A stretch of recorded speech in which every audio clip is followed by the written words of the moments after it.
How you doing? Hope you're okay. 1-6 is the Riders Block Club.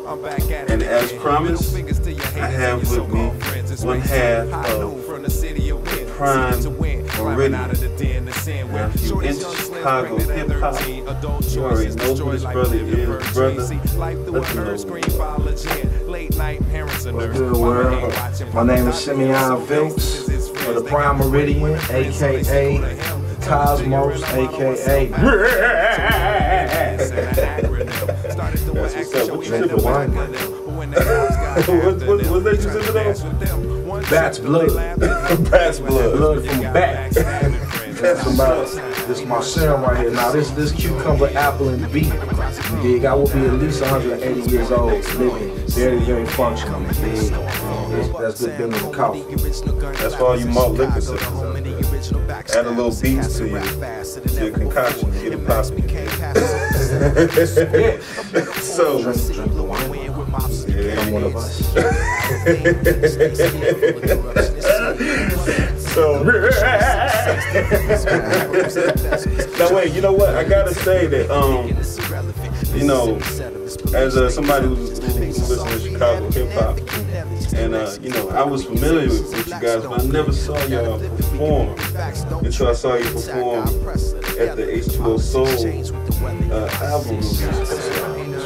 Now, that was a trip because I'm sitting there and I'm watching, you know, you embrace to your sings.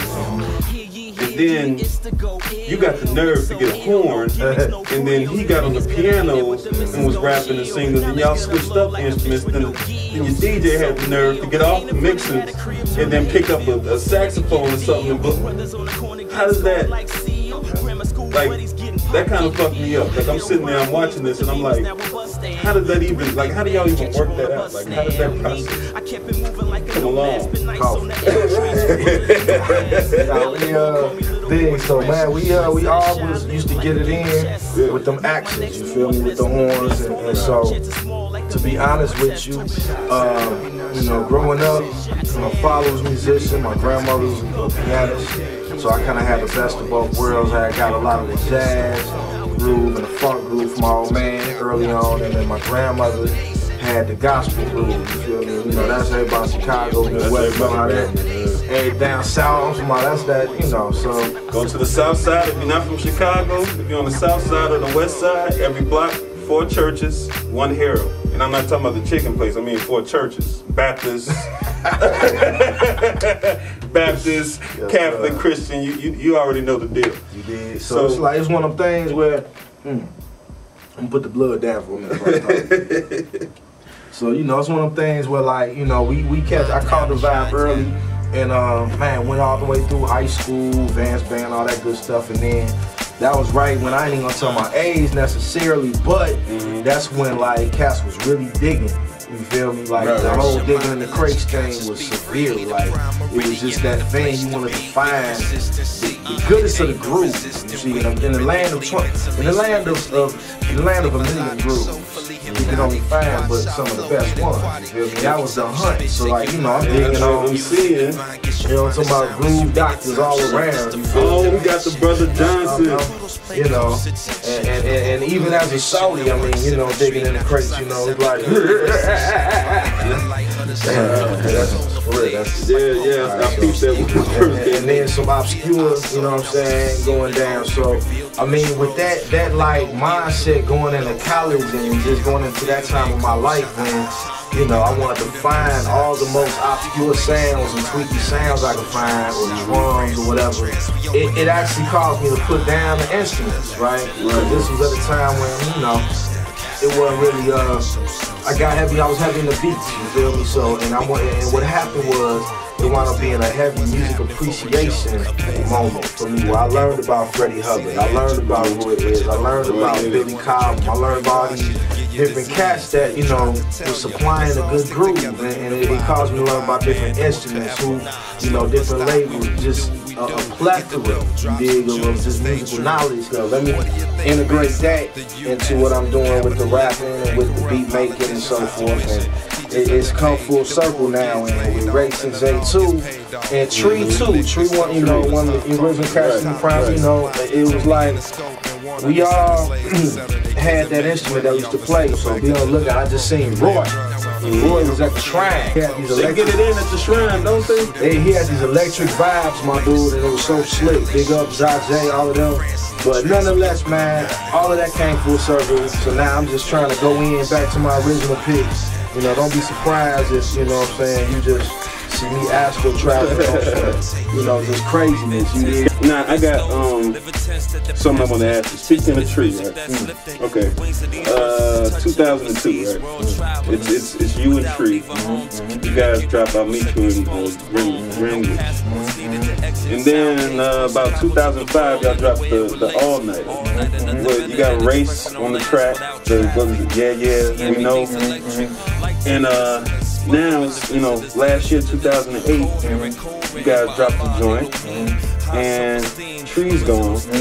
Race is the official one half of the Primeridian. How did that transition? It's crazy. Like, for those that don't know, just a quick history. Like, just a situation with Race and with Tree. I actually met Tree down at U of I, Champaign, Urbana. You know what I'm saying? And this was back, you know, obviously before the first album came out. Right. You feel me? But you know, so I met him, and he was one of the few cats on the yard that when I got down there, it was heavy in the house. That yard was heavy house oriented, and that was cool because everybody from Chicago know about how house go. I mean, that's just what that do. So, you know, but hip hop was really, you know, what was happening with me at that time. And so when I met Tree, he was one of them cats we called Air Lights that, you know, he was down there and he wasn't really on the status quo down there. We was on that up with the hip hop piece happening. He one of the few cats I knew that could freestyle, true. Like, and so we had that mutual respect. It was me, him, and his brother named Rob English from Atomic Ants. Some of y'all might have remembered them from back in the day with Larry Miller, you know them. But you know, we was like down there doing our thing, and so that's when we kind of just started doing shows and it kicked off. That's the official story. Now, alongside that, the whole serendipity of it all, you did, it was where, for those that don't know about Race used to get down with this group called The Late Show. And that's with Twilight Tone, one of Common's, you know, producers.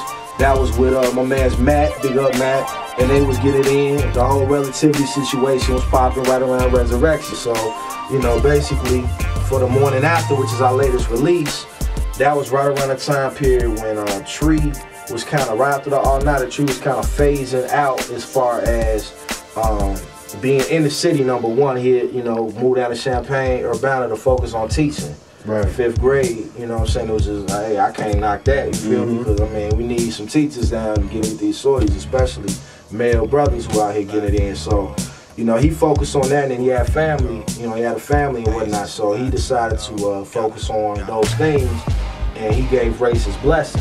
Because we was already getting in like family anyway. The family was high known. Some people might know Race from Haru's PCP, Haru Allah's PCP. And these are family probably something high known. The Primeridian, 12 p.m. being Primeridian, being merged with Haru, being high known with him. So it was always family like that. But then when Tree gave Race the blessing, like y'all carry the torch for the Primeridian, that's when we went into this new phase, this new record that we just put out.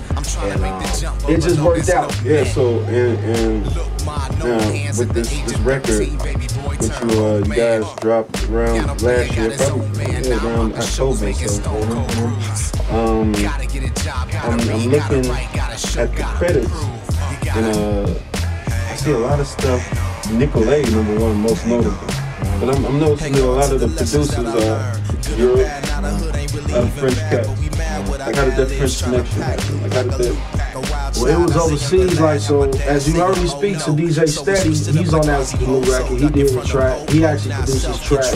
One of the singles that features the Far Side, that features Imani on the Far Side, and Yal and Ayamaz. So he's always been getting in with us. He was also on the All Nighter. He did a couple. He did a track on there as well. And basically, Willow Trees. That's my man's out in the UK. Big up Willow Trees. And Tony Numble actually kind of introduced me to him, if you will. Like, he had sent All Natural Ink of B.C. And this is right when we had started working with Nicolay. So it all kind of worked out around the same time when me and Tone was chopping it up, and we just thought it'd be cool to do a record with all overseas production. Hang on the ideas, create an economics with all of our peers. As we shop, rotate the dollar to the store around the way where you don't see a target, now they call it Tarjay.